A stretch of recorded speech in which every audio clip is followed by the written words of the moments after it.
graça, paz e alegria. Na porção recomendada para a leitura da Bíblia em um ano, no plano sequencial de hoje, Gênesis do capítulo 4 ao capítulo 7, nós lemos a história de Caim e Abel, uma pequena genealogia e lemos boa parte da história de Noé.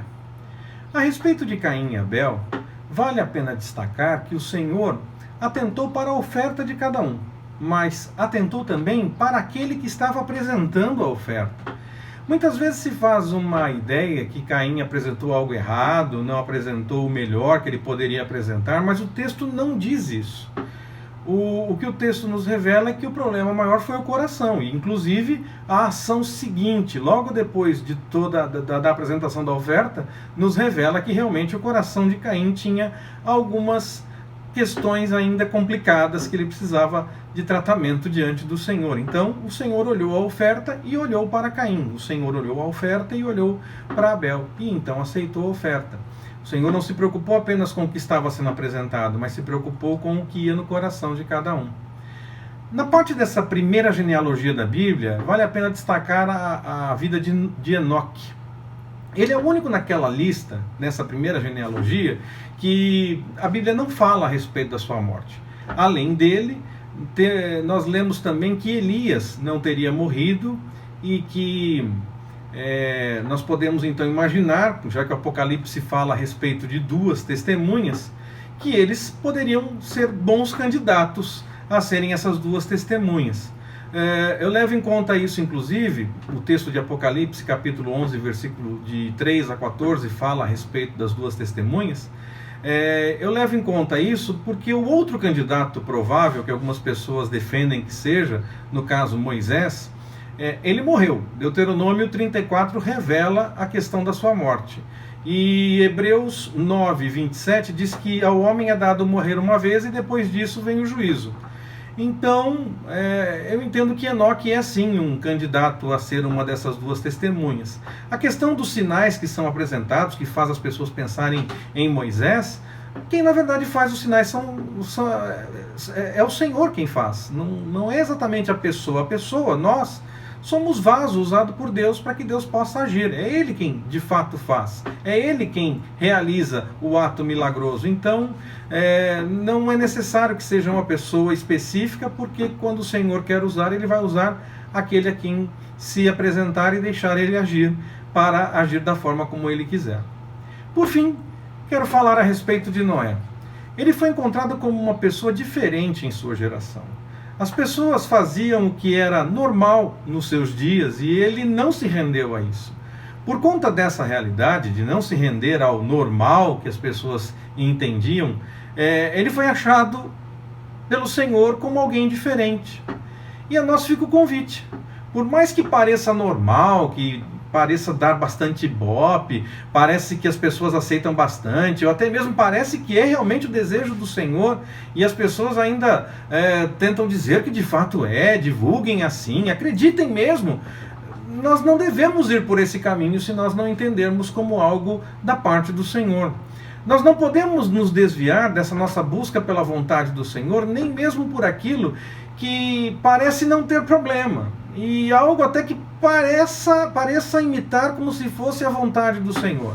Isso porque o inimigo pode se fazer de anjo de luz para tentar enganar. E até sinais mesmo podem acontecer não vindo da parte do Senhor. A Bíblia relata algumas situações, eu cito Apocalipse, na questão da besta e do falso profeta, que realizam alguns prodígios, alguns sinais, mas a Bíblia fala de outras situações. Então, o fato de ter sinais, de ter prodígios, não necessariamente aponta para ser algo vindo da parte do Senhor. Ainda a respeito da história do dilúvio, nós encontramos ela em várias culturas, em vários povos.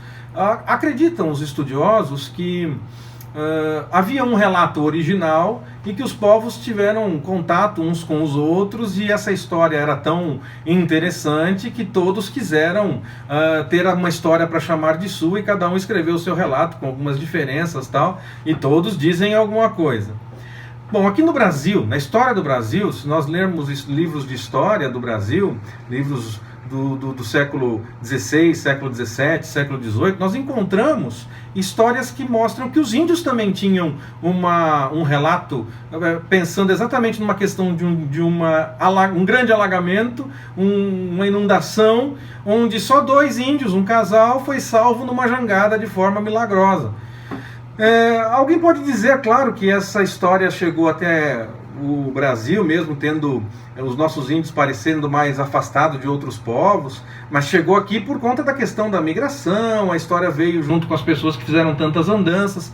Isso é possível, não há nenhuma crise com relação a isso. O que na verdade me chama a atenção nessa questão do dilúvio é que algo aconteceu, porque se todos os povos têm algum relato, algo aconteceu. Eu não consigo... Eu não fico com a tese de que um povo só tinha isso, uma história bonitinha, e os outros acharam que valia a pena ter algo assim também. Eu acho que alguma coisa de fato aconteceu e cada povo escreveu de um jeito como entendeu, como notou, como verificou o acontecimento, ou como ficou sabendo, ou sei lá o que de fato possa ter acontecido. Eu tenho a impressão de que de fato algo aconteceu. Eu acredito nas páginas da Bíblia. E a Bíblia relata que aconteceu. Então eu acredito que de fato algo aconteceu a ponto de todos os povos, ainda que com algumas diferenças, terem relatos que falem a respeito de um dilúvio. E eu, pessoalmente, fico com a história contada pelas páginas da Bíblia. E essa história do dilúvio nos mostra que mesmo no meio da ira e da destruição, o Senhor busca relacionamento com o ser humano que Ele criou. Ele busca por aquele que quer algo diferente na sua vida. A esse o Senhor revela coisas novas, coisas diferentes ainda mais, para que essa pessoa possa experimentar algo diferente da parte do Senhor e então edificar nessa vida e salvar essa vida e edificar a partir dessa vida e salvar a partir dessa vida e a partir dessa revelação que o Senhor apresenta. Que nós possamos então ser achados diferentes diante do Senhor. Para isso, nós temos que tomar cuidado com o que as pessoas acham bom e certo. Há coisas que claramente nós notamos que são erradas, dessas nós fugimos com facilidade, mas há algumas coisas que nós corremos o risco de pensar que não, que está tudo bem, que nós possamos notar, até mesmo entre essas, que parecem boas, que parecem interessantes e que as pessoas até divulgam como se fosse vontade do Senhor, que nós possamos discernir, através do entendimento do Espírito Santo, se aquilo realmente é da parte do Senhor, se aquilo é realmente uma revelação do Senhor e se aquilo é de fato um caminho para nós. Que nós possamos realmente ser diferentes para ser achados pelo Senhor e seguirmos com a revelação dele, buscando a vontade dele mesmo e não a nossa. Que o Senhor nos abençoe. Forte abraço, até mais, permitindo o Senhor.